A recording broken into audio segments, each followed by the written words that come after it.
হাটহাজারী দারুল উলুম মঈনুল ইসলাম মাদ্রাসা প্রকাশ। হাটহাজারী মাদ্রাসা পরিদর্শন করেছে বিএনপি স্থায়ী কমিটির সদস্য নজরুল ইসলাম খান ও সালাউদ্দিন আহমদ। বিএনপি চেয়ারপারসন বেগম খালেদা জিয়া ও ভারপ্রাপ্ত চেয়ারম্যান তারেক রহমানের পক্ষ থেকে বিএনপির শীর্ষ এই দুই নেতা শুক্রবার দুপুরে পরিদর্শন শেষে হেফাজত ইসলাম বাংলাদেশের সাবেক দুই আমির প্রয়াত আল্লামা শাহ আহমদ শফি ও জুনাইদ বাবুনগরীর কবর জিয়ারত করেন। জিয়ারত শেষে জুমার নামাজ আদায় করে ফটিকছড়ির উদ্দেশ্যে যাত্রা করেন। এর আগে মাদ্রাসার পরিচালক আল্লামা খলিল আহমেদ কুরাইশির সাথে সৌজন্য সাক্ষাৎ করেন বিএনপির নেতারা। এ সময় বিএনপির কেন্দ্রীয় কমিটির চট্টগ্রাম বিভাগীয় সহ সাংগঠনিক সম্পাদক ব্যারিস্টার মীর হেলাল উদ্দিন, উপজেলা বিএনপির আহ্বায়ক নূর মোহাম্মদ, সদস্য সচিব মোহাম্মদ গিয়াসউদ্দিন, চেয়ারম্যান সহ আরও অনেকেই উপস্থিত ছিলেন।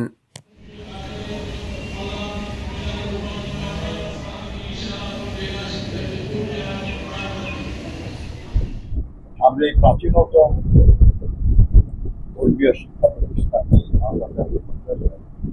এখানে যারা দায়িত্বে আছেন আমরা তাদেরকে বলেছি যে আমরা আপনাদের দোয়া চাই, আপনাদের পরামর্শ চাই, আপনাদের সহযোগিতা চাই, যাতে করে আগামী দিনে আমরা এই যে হাজারো শহীদ, এই যে লাখো জীবিত মানুষ নজরুল এবং এই রাজাতে তাকে 2013 সালে যারা শহীদ আহত হয়েছে তাদের সকলের আকাঙ্ক্ষা যেন আমরা পূরণ করতে পারি।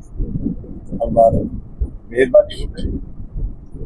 আর জনগণ যদি অন্য কাউকে তাদের কল্যাণের দায়িত্ব দেয়, সেখানে আমাদের পক্ষ থেকে বলা হয়েছে যে আমাদের পূর্ণ সহযোগিতা থাকতে পারে। এই জন্য আমরা বলতে চাই যে একটা রাজনৈতিক শূন্যতা পূরণের বিএনপি করতে হচ্ছে। বারবার এই শূন্যতার সৃষ্টি করা হচ্ছে এবং বারবার বিএনপিকে আবার গণতন্ত্র প্রতিষ্ঠার দায়িত্ব।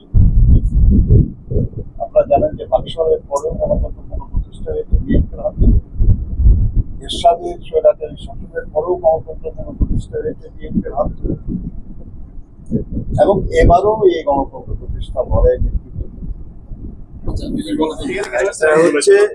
জুলাই জাতীয় সনদ 2025।